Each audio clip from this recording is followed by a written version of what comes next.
गोवर्धन डाकू बहुत नामी डाकू था। उसका नाम सुनकर लोग डर जाते थे। राज कर्मचारी हमेशा उसकी तलाश में रहते थे। एक दिन राज कर्मचारियों ने उसका पीछा किया। वह भागा, घोड़ा भी छोड़ दिया और पैदल भागने लगा। भागते भागते उसने देखा कि एक स्थान पर बहुत बड़ा सत्संग हो रहा है। कथा चल रही थी। कथा कर रहे थे पंडित परशुराम जी महाराज। गोवर्धन डाकू भीड़ में जाकर बैठ गया। राज कर्मचारी वहां तक आए, लेकिन उन्होंने सोचा इतने बड़े सत्संग में चोर कैसे हो सकता है, और वे लौट गए। कथा में वर्णन चल रहा था। वृंदावन में यशोदा मैया ने बालक श्री कृष्ण को सोने की करधनी पहनाई है। हाथ में सोने की लकुट दी है। अत्यंत सुंदर श्रृंगार किया है। भगवान श्री कृष्ण अपने सखाओं के साथ गाय चराने जा रहे हैं। पंडित जी अत्यंत प्रेम से श्री श्याम सुंदर का स्वरूप वर्णन कर रहे थे। कमल जैसे नेत्र, सिर पर मोर मुकुट, पीतांबर, सोने की करधनी, हाथ में लकुट, गोवर्धन डाकू, ये सब ध्यान से सुन रहा था। कथा समाप्त हुई। गोवर्धन डाकू सीधे पंडित परशुराम जी के पास पहुंचा।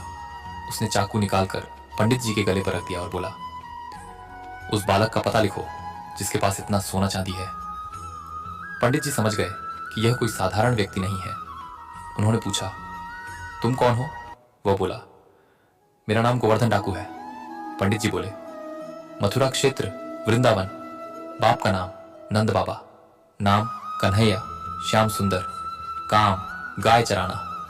फिर पंडित जी ने चेतावनी दी, लेकिन सुनो, वह साधारण बालक नहीं है, बहुत चतुर और नटनागर है, तुम उसे लूट नहीं पाओगे। गोवर्धन डाकू बोला, मैंने बड़े बड़े राजाओं के महल लूट लिए हैं, उसे भी लूट लूंगा। फिर उसने प्रतिज्ञा की, जब तक उसे लूट नहीं लूंगा तब तक पानी नहीं पीऊंगा। पंडित परशुराम जी समझ गए कि इस डाकू पर भगवान की विशेष कृपा होने वाली है। उन्होंने कहा, सुनो, यह माखन मिश्री ले जाओ। अगर तुम्हारा बस न चले तो यह श्याम सुंदर को खिला देना। गोवर्धन ने माखन मिश्री अपनी कमर में बांध ली और चलते चलते वह बार बार नाम दोहराने लगा, श्याम सुंदर, श्याम सुंदर, वृंदावन, गाय चराने वाला श्याम सुंदर। अब उसके भीतर भगवान का चिंतन प्रारंभ हो चुका था। वह पैदल पैदल वृंदावन पहुंचा। जहां कहीं गायें दिखती वह पूछता, श्याम सुंदर की गायें कौन सी हैं? लोग कहते, यह पूरा ब्रजमंडल ही भगवान का है। लेकिन गोवर्धन कहता, नहीं, वही गाय जिनको यशोदा मैया ने श्रृंगार करके भेजा है। लोग हंसते और कहते, वह तो कथा की बात है। लेकिन गोवर्धन का विश्वास अटल था। पंडित जी झूठ नहीं बोल सकते। अब गोवर्धन एकांत में बैठकर रोने लगा। उसने पुकारा, अगर कोई ईश्वर है तो मुझे श्याम सुंदर से मिला दो। मैंने प्रतिज्ञा की है, जब तक उन्हें लूट नहीं लूंगा पानी नहीं पीऊंगा। उसकी पुकार सच्ची थी।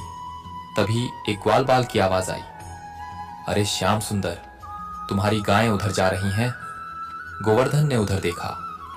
वहां वही स्वरूप खड़ा था जिसका वर्णन कथा में हुआ था। कमल नयन, मोर मुकुट, पीतांबर, सोने की करधनी, हाथ में लकुट। स्वयं श्री कृष्ण प्रकट हो गए थे।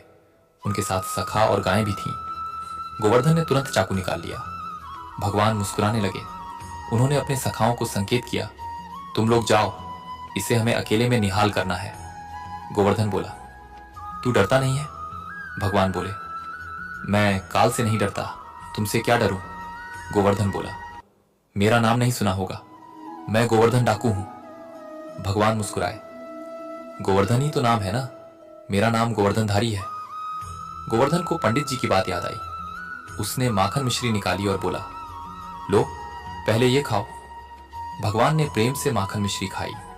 फिर भगवान ने थोड़ा उसे भी खिलाया। जैसे ही उसने प्रसाद ग्रहण किया, उसका अज्ञान नष्ट होने लगा। उसका हृदय बदल गया। वह भगवान के चरणों में गिर पड़ा।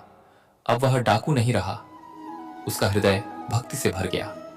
जिस व्यक्ति ने भगवान को लूटने का संकल्प लिया था, वही भगवान के प्रेम में डूब गया। भगवान भाव के भूखे हैं। सच्ची पुकार व्यर्थ नहीं जाती। नाम स्मरण से चित्त बदल जाता है। भजन बिना केवल ज्ञान स्थिर नहीं रहता। जब मन केवल भगवान को चाहता है, तब भगवान स्वयं प्रकट हो जाते हैं। भजन शुरू करो, अभी बात बन जाएगी।